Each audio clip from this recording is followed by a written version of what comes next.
Hello, my name is Kurt Buhring, and I am Associate Professor of Religious Studies and Theology at St. Mary's College in Notre Dame, Indiana.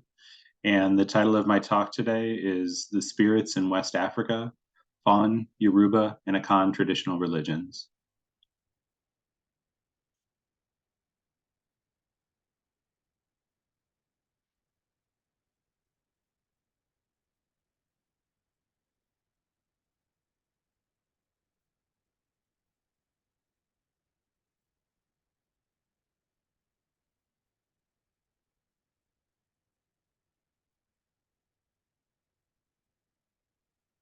In any consideration of religion in Africa, it certainly must be acknowledged that there's an enormous amount of diversity and variation.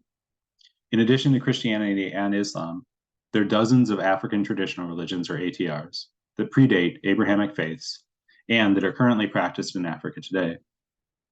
More narrowly, this paper will explore theological concepts and religious practices that are found among three particular West African communities: the Fon from modern-day Benin and Togo, the Yoruba from Nigeria and Benin, and the Akan from Ghana. One purpose of this paper is to lay out some West African views of spirits, which include the supreme beings and the subdivinities. Generally speaking, religion in Africa is holistic, permeating, and shaping every aspect of life. There is no separation of the sacred and the profane, no distinction between the spiritual and the physical, the visible and the invisible, or this world and another. Typically, the Western ideal of a religiosity that's compartmentalized from other realms of life is foreign and undesirable to an African worldview. In an African worldview, the universe is understood in an integrated and holistic manner. In most ATRs, there's a belief in an energy, force, or power that pervades all of existence. For example, the Yoruba refer to this energy or force as Ase, which Jacob Olupona explains, quote, suffuses all living things, many features of the natural world and ritual objects. Divinities as well as people use and shape Ase in order to enact their will. Gods, spirits, and humans may tap into this ubiquitous force that courses throughout the universe. Most African traditional religions involve a pantheon of gods, consisting of a high god or supreme god, and lesser gods or subdivinities. The relationship between the supreme god and the other deities varies with region, community, and time. While some traditions emphasize the qualitative distinction between the high god and other gods, other traditions regard the supreme god as co-equal with the deities, as first among equals, or as a king among chiefs, in the words of Olupona. The issue of whether African religions are monotheistic, polytheistic, or something else entirely is generally understood by practitioners and scholars of African religions as a Western preoccupation based on narrow and provincial modes of thinking and flawed categories. Typically, in West African religions, there's a single supreme god, as well as a host of subdivinities and ancestors. While there is a belief in the one transcendent central god, it's not the monotheism that most adherents of Abrahamic traditions would assert. Likewise, the existence of multiple gods does not make ATRs polytheistic. Though one may be aware of multiple gods, it's often the case that one's relationship with a particular god is central, and this dynamic all takes place within context of belief in the supreme god and the unified nature of reality. Generally speaking, the supreme god or high being, is benevolent, powerful, active, and present. In describing the African concept of the high god, the influential scholar John S. Mbiti lays out a basically classical theology. That is, the high god is all good, all powerful, all present, and unchanging. That said, each of these theological categories must be nuanced and qualified in ways. For example, in some ATRs, the supreme being is viewed as a rather impersonal force, which is neither good nor bad. Further, while the supreme being's efficacy seems somewhat dependent on the lesser deities, ancestors, and humans in certain ways, it's essentially understood as supremely powerful. Finally, while in some African religions the high god is omnipresent, immanent, and active within all of reality, in others, it's viewed primarily as a transcendent being who creates the universe and other entities, and then withdraws itself from lived existence. Interestingly, in very broad terms, more immanent, active concepts of the high god tend to be found in East and South Africa, while more transcendent, aloof notions of the high god are common in West Africa. In distinction from cultures in which the supreme god is ever present and active within creation, the high god is understood as a distant creator in most West African cultures and traditions, including the Fon, Yoruba, and Akan. In these West African traditional religions, the supreme being creates the world and subdivinities, and then is largely removed from human existence for all intents and purposes. Interestingly, in these religions, the high god is usually male. This god is also seen as good or morally ambiguous, and supremely powerful, yet inactive, aloof, and withdrawn. Though some scholars, such as Noel Leo Erskine, point to the implied sense of a fall or separation of heaven and earth due to human fault, others nuance divine transcendence differently. For them, the high god's self-removal is not due to human failing, such as sin, but because humanity annoyed God, in a sense, or alternatively, because divine presence might overwhelm humanity. Peter Paris provides an account of divine transcendence based in divine goodness, saying, quote, "The deity's remoteness is the primary sign of authority and power, yet it's readily assumed by everyone that the deity's protective care is steadfast." End quote. In such an explanation, God is distant, yet still caring. In yet other instances, the supreme being is simply transcendent and rather uninterested and uninvolved in human affairs. In these cases, for some Africans, the high god is, in the words of Dominique Sahan, quote, "an entity so distant that it's sometimes impossible to name it, and especially to address invocations or devote cults to it." The high god's withdrawal creates space for other spirits, the subdivinities, and ancestors to emerge. In these instances, humans worship and interact with the subdivinities and the ancestors primarily. Among the Fon, the high god is Nana-Buluku, who's both male and female. Nana-Buluku created the world and then gave birth to twins, Mawu and Lisa. From Mawu and Lisa arise the rest of the gods or Vodun. Fon adherents typically interact with the Vodun, sometimes including Mawu and Lisa, but rarely, if ever, is Nana-Buluku present or active among human affairs. The high god of the Yoruba, Olodumare, created subdivinities, or Risa, which then used the materials and tools given by Olodumare to craft creation, including humanity. Finally, among the Akan, the supreme being is the male creator deity, Nana Neame. This high god lives in the sky, which was once closer to humans, until Nana Neame distanced himself from the noise and aggravation of the production of fufu, which is made by pounding yams. Despite his withdrawal, Neame is understood as all-powerful, all-knowing, just, merciful, and gracious. By comparison with the supreme being of the Fon and the Yoruba, Neame may be appealed to in everyday, informal instances to a greater extent still. As in East and South African cultures, West African cultures also maintain a belief in a universal, mystical, pervasive force or energy. For instance, in Fon culture, Vodun refers to the ever-present life force as well as to the subdivinities, while in Yoruba culture, this energy is called Ase. Though in East and South African traditional religions, this force is often identified with divinity, in West African traditional religions, this force is distinct from the gods, while at the same time, the medium in which all, including the gods, act and exist. Thus, while in East and South Africa, divine presence is through the universal force or energy, in West Africa, divine presence is manifested especially in and through the subdivinities. The subdivinities, along with the ancestors, who themselves may become subdivinities, fill the space between the high god and creation. To be clear, it would be inaccurate to say that the supreme being is absent from the world. Despite the dearth of shrines to or a cult of the supreme being, in most West African cultures, it's considered to be all present. Still, the subdivinities claim the primary devotion of most adherents of West African traditional religions. Not surprisingly, like ATRs themselves, creation stories from across Africa display a great deal of variety. In some cultures, the universe emerges from a creator god's body, in others from sound, and in others still, creation results from undirected spontaneous combustion. In other religious traditions, including the West African cultures of Fon and Yoruba, the subdivinities are responsible for creation. In these West African religions, the high god creates lesser deities from whom it's far removed.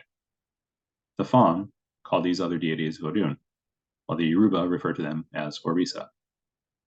Some scholars, including Mechel Sobel, describe these subdivinities as intermediaries between the high god and other entities, including humans, while other scholars, such as Kwesi Dixon, argue that the subdivinities should be understood as self-sufficient ends in themselves. It's safe to say that sometimes the lesser divinities act as agents of the supreme being, while at other times they act more independently. These subdivinities can manifest and involve themselves in human affairs, as well as within other animals and the rest of nature. Sobel writes, quote, "The divinities are most human in character, and they must be honored, placated, bribed, fed, married, and otherwise dealt with in order to avoid trouble." End quote. Though the supreme god generally is not worshipped or localized in the temple, Dominic Zahan offers, more often than not, it's the secondary divinities who have the monopoly on the piety and fervor of the believers. As evidenced by the multitude of rituals, prayers, temples, shrines, and festivals in their honor, in West African traditional religions, it's the subdivinities who are most present and active within creation and the human world. The African religions of the Fon and Yoruba provide a host of compelling subdivinities or lesser deities to explore. In some versions of the creation myths of the Fon, the high god, Nanabaluku, gives birth to Mawu, who is androgynous. In other versions, Nanabaluku gives birth to twins, the female Mawu and the male Lisa. Will Coleman observes, quote, "Unlike Nanabaluku, who withdraws after his initial act of creation, Mawu Lisa is associated with creation as a sustaining Vodun. Mawu Lisa is omnipresent and omniscient in relation to the activities of all creatures. Mawu and Lisa then birth 7 sets of twins.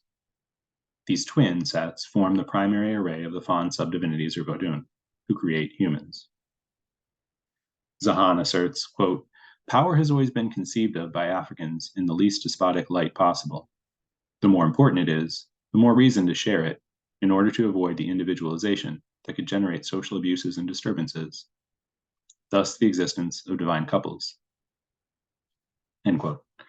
While the high god and Mawu Lisa are radically central to the Fon worldview and receive some attention from human devotees, it's the subsequent generation of gods who form the substance of Fon religious devotion. Though there are dozens of subdivinities in the pantheon, some of the most important Fon Vodun include Sakpada, Sagbo, Agbe, Jo, Legba, Fa, and Da. The children of Mawu Lisa were each given control over some aspect of existence. Sakpada is the ruler of earth, while Sagbo reigns over the sky. Sagbo gave birth to several children, including Agbe, god of the waters. Jo is in charge of the realm between the earth and sky, including human destiny.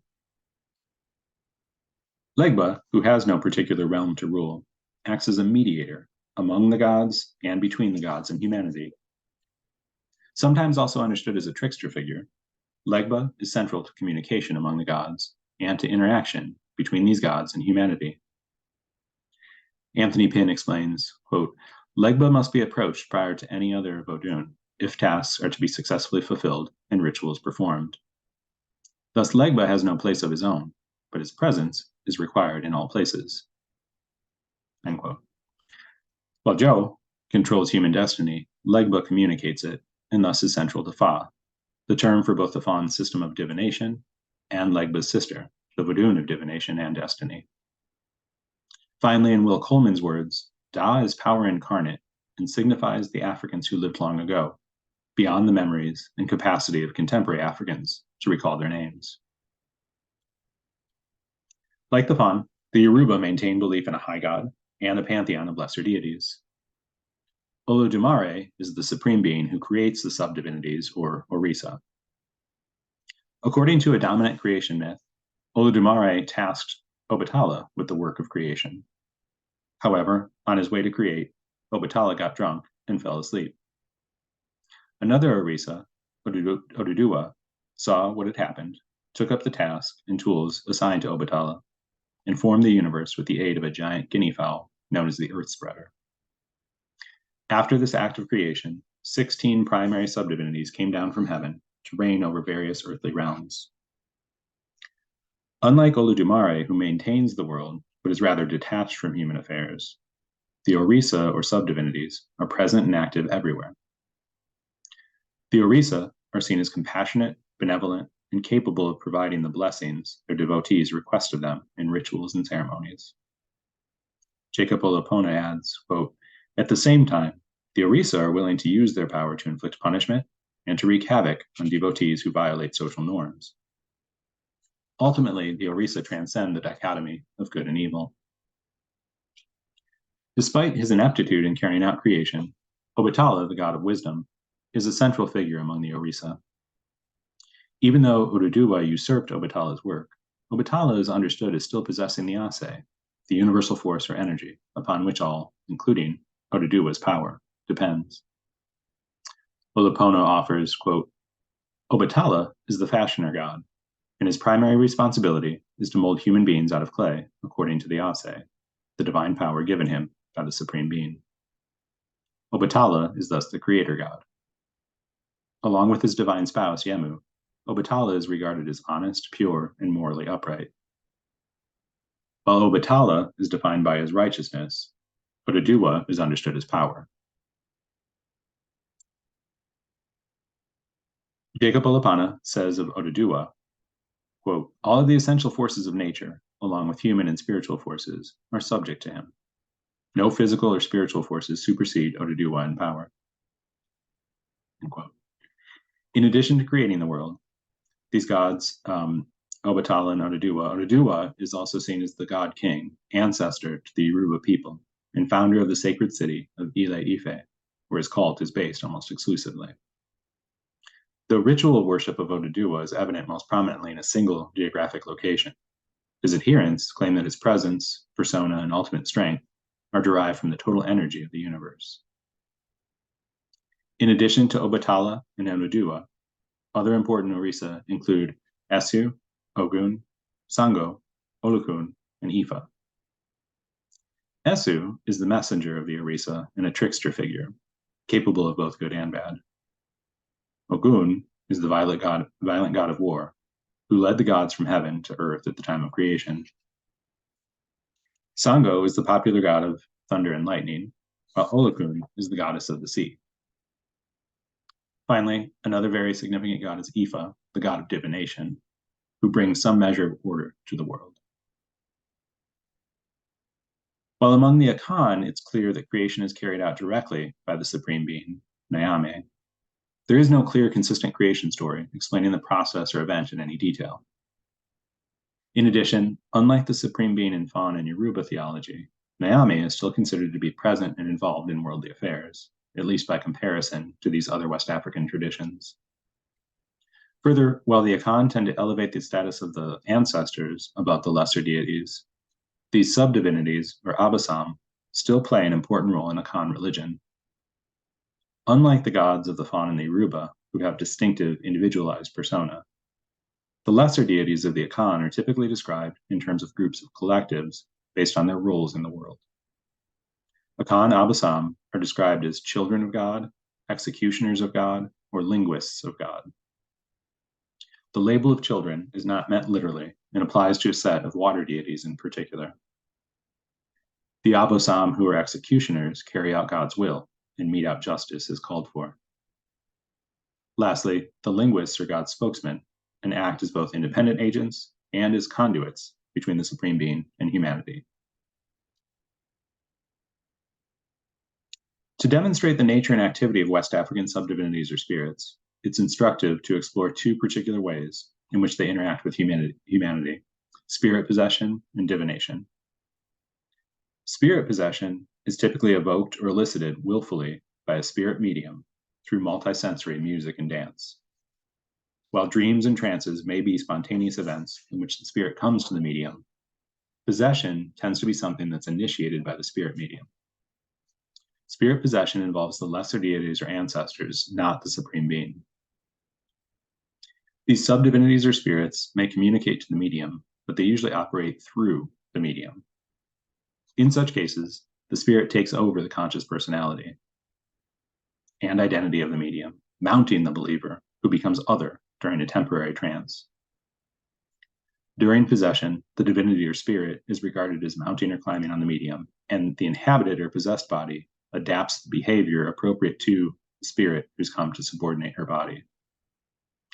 Often, possession involves some loss of self-awareness on the part of the medium, who usually does not remember anything from the trance period. The event of spirit possession may be a one-sided revelatory affair, in which the spirit does all the talking, or it may take on a more conversational tone, in which the clients or observers may engage the spirit entity more interactively. Though some scholars argue that the spirit medium maintains a degree of agency, most view possession as the spirit taking over and replacing the central identity and agency of the medium during possession. In either case, the subdivinity or spirit recommends some course of action to propitiate it or otherwise to address whatever issue prompted the evocation of the possession. This course of action may involve a ritual, such as animal sacrifice. While interaction with subdivinities or spirits through possession involves an altered state of consciousness on the part of the medium, interaction with the spirit through divination does not. Here, human agency is more important, as the diviner seeks to communicate with, and perhaps on behalf of, spirits, and the particular client seeks to ascertain the message from the spirits. Much like the use of a medium, the use of a diviner is made when people wish to communicate with the subdivinities or the spirits.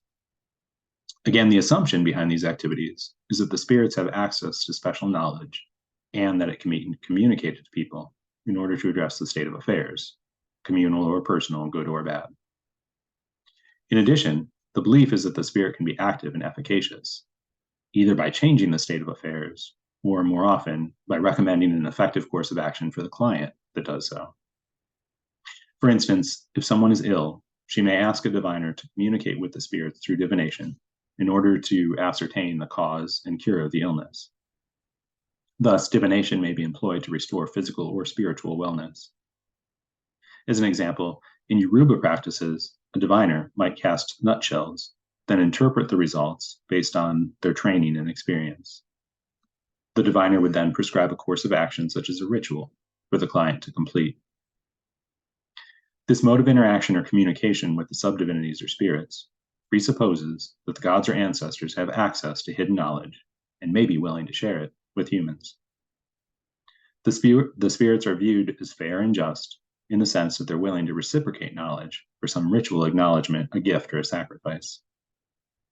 Again, as was evident in the case of spirit possession, though the subdivinities are seen as ever present and their activity is further manifested, their presence can be evoked further through this divination process.